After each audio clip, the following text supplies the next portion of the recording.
Sono Giuliana Tocchet, assessore alle politiche sociali, alle pari opportunità e ai rapporti con le USA del Comune di Mogliano Veneto. E ho molto piacere di essere stata invitata questa mattina all'assemblea annuale di Retina Veneto, alla quale mi sono già iscritta,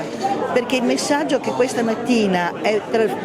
stato profuso è quello di andare avanti con la ricerca e andare avanti nella sperimentazione di nuove tecnologie atte a poter dare la vista a chi la vista può non averla più.